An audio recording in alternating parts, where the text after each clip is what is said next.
Mr. Trump is facing growing backlash from within his own political base, the war with Iran driving a wedge among some of his most prominent supporters. Mitch McCann filed this report for CNA. How strong that team is.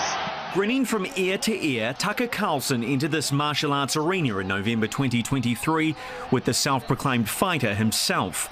Donald Trump, a political heavyweight. Mr. Carlson, a preacher, reaching millions from a digital pulpit. It was a friendship that benefited both as they courted the Make America Great Again, or MAGA, faithful. And a great man, a brilliant person, and a true character, Tucker Carlson. 18 months on, though, those aren't the words Mr. Trump is using to describe the right-wing media personality anymore. They've fallen out over the war in Iran, which Mr. Carlson calls the single biggest mistake of any president in his lifetime. It's like in very small ways, but in real ways, you and me and millions of people like us are the reason this is happening right now. Yes.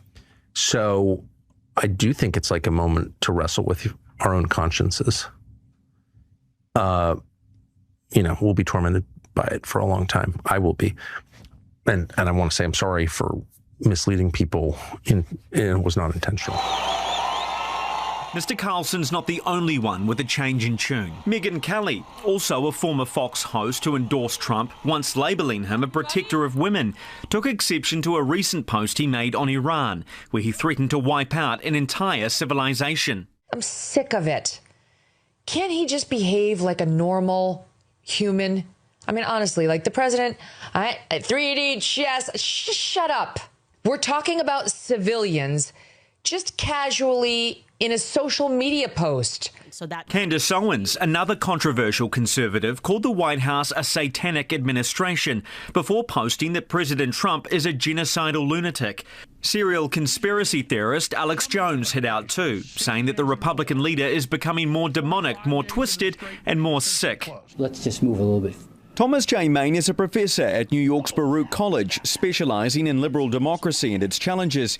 He's written extensively on the rise of the alt-right. He's not surprised to see the MAGA meltdown. I think there are a lot of people out there who would say to Tucker Carlson and other people who are breaking with Trump, welcome to the club, okay? Trump has made a career over decades of breaking with people who were once loyal to him, but upon differing with him at all, Trump abandons them and heaps abuse on them. That's exactly what happened on this occasion. The president took to Truth Social, saying that his supporters turned skeptics have one thing in common: low IQs. He wrote, "They're stupid people. They know it. Their families know it. And everyone else knows it too." He went on to say they're nut jobs and troublemakers.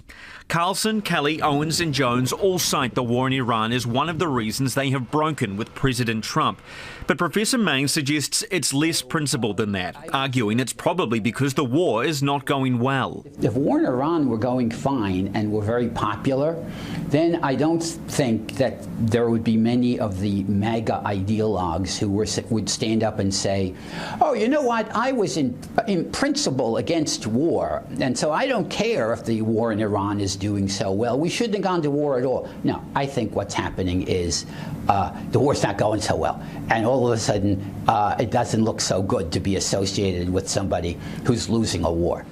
The war is one reason the president's approval ratings have been falling. An NBC poll suggests that 37% of adults approve of Mr. Trump's performance, while 2/3 disapprove of his handling of the war with Iran.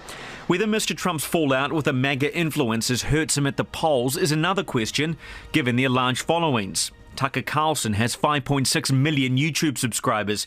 Candace Owens has almost 6 million.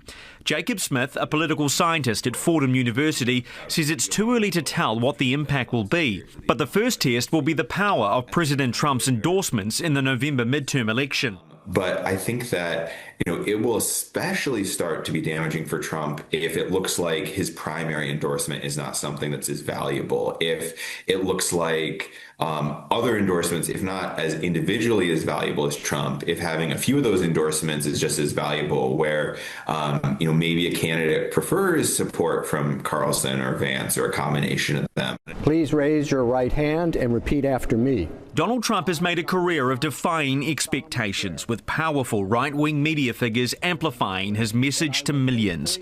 In November, we'll see if he can repeat that success, this time without their backing. For CNA, I'm Mitch McCann in New York.